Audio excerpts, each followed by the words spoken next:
All right, let's continue with the story around the EFF's protest against load shedding and wanting President Cyril Ramaphosa to resign. Let's take you live to senior reporter Aviwe Mtila, who's keeping an eye on how things are going in the city of Cape Town. Aviwe, any update from there?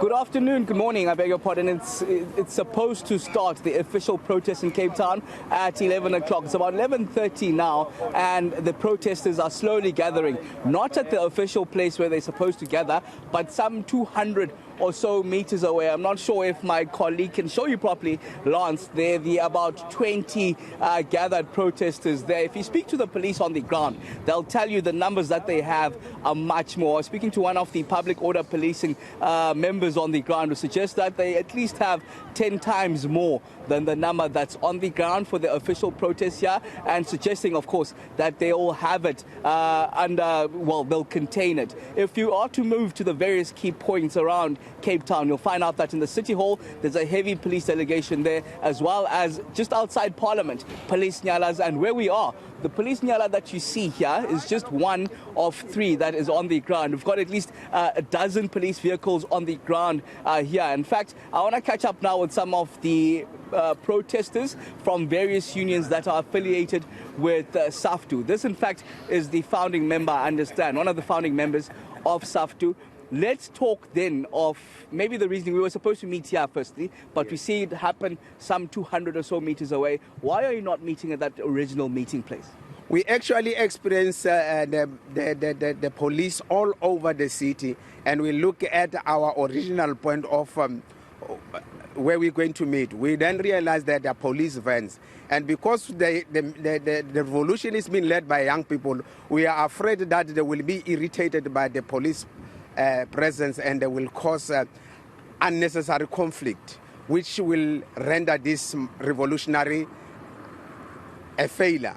But we can say that is a very successful. As we are coming to the city, we have experienced very less traffic. And as an old person now, I'm heading over to the young generation as a founding member. These are the unions that formed SAFTU. And SAFTU is the workers' union that is taking over from COSATU. Little by little, that is happening. And SAFTU is completely behind this revolution day.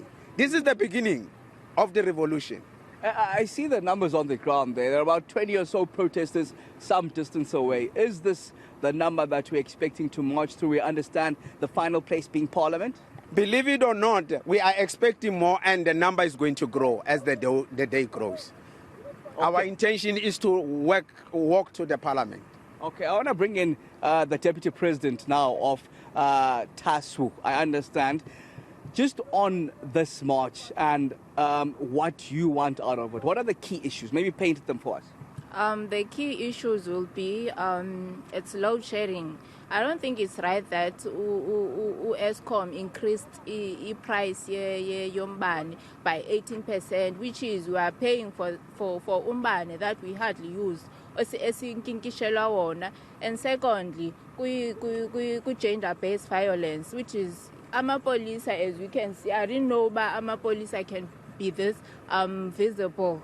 So which is amapolisa are there. It's just that I'm not sure reason bayoba abafuna usebenza or what, that is not my place. And thirdly, that we are led by mafias, which is abantu be-ANC, which is wrong. And the fourth point will be ANC should be very worried that the unions and the citizens of South Africa is willing to partake or to partner with anyone that is willing to help them with economic crisis, load shedding, crime, and everything else that is going on in South Africa. I want to talk on the issue that you touched on. You mentioned key issues, gender-based violence being one of them. But you're saying the police are not doing enough to address that, yet they came out in numbers for this protest, stationed in various places, even the deployment of the South African National Defence Force. I want your sentiments around the police deployment, heavy in its nature, that we're seeing around here. I think the mandate is out that we're supposed to meet here at 10 o'clock, but as you can see, there's few of us here, which is the other group of people. They went far away because there are police here. So I'm not sure if they're trying to make a statement or what, but something is wrong. So they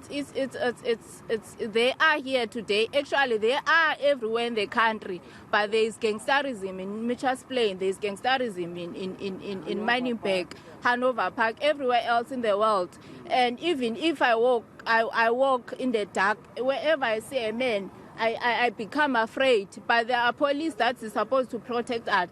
The very same people that must protect us, they are here today.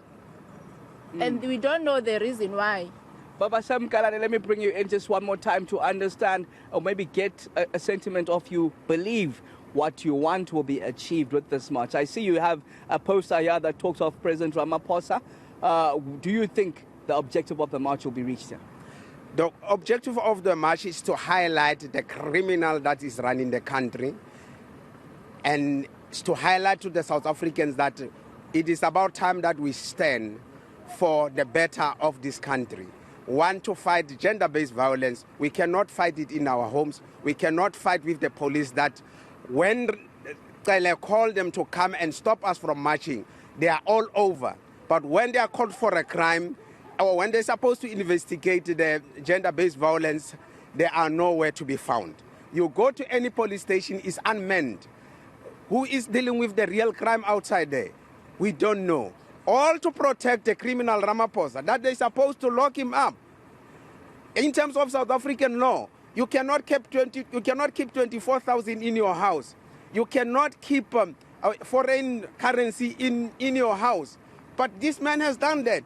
And why do we know? Because he nationally admitted that there is such a money, but it's not the amount that the media is talking about. Okay, that's Sam Kalane from the Social Revolutionary Workers Party, of course affiliated to SAFTU. He himself, one of the founding members of SAFTU. This was the point in Cape Town where the official march was supposed to meet up and start. But we see it some 200 meters away where some members, we assume, of the EFF, as well as other affiliates or unions that have now decided to converge and join in on this march. The police say they have it under control. They say they've got various deployments. They've been planning, in fact, for the last 8 days for this protest, and they say that they won't allow that lawlessness to be done. In fact, the provincial commissioner of the police yesterday, General Patekile, suggested that they have a heavy law enforcement deployments in key points around Cape Town. That would include the airport itself, where we do know the South African National Defence Force is situated. Also, the City Hall, which is now the home of Parliament, and the actual parliamentary precinct is where you'll find that heavy law enforcement deployment. And the suggestion is from General Patekile that if people don't abide by the law, they will have to use minimal force. That minimal force will include water cannons, and if those water cannons aren't enough to put them into order, they'll be then forced to use the rubber bullets. All right, senior reporter Aviwe Mtila live for us in Cape Town. Let's leave it there for now.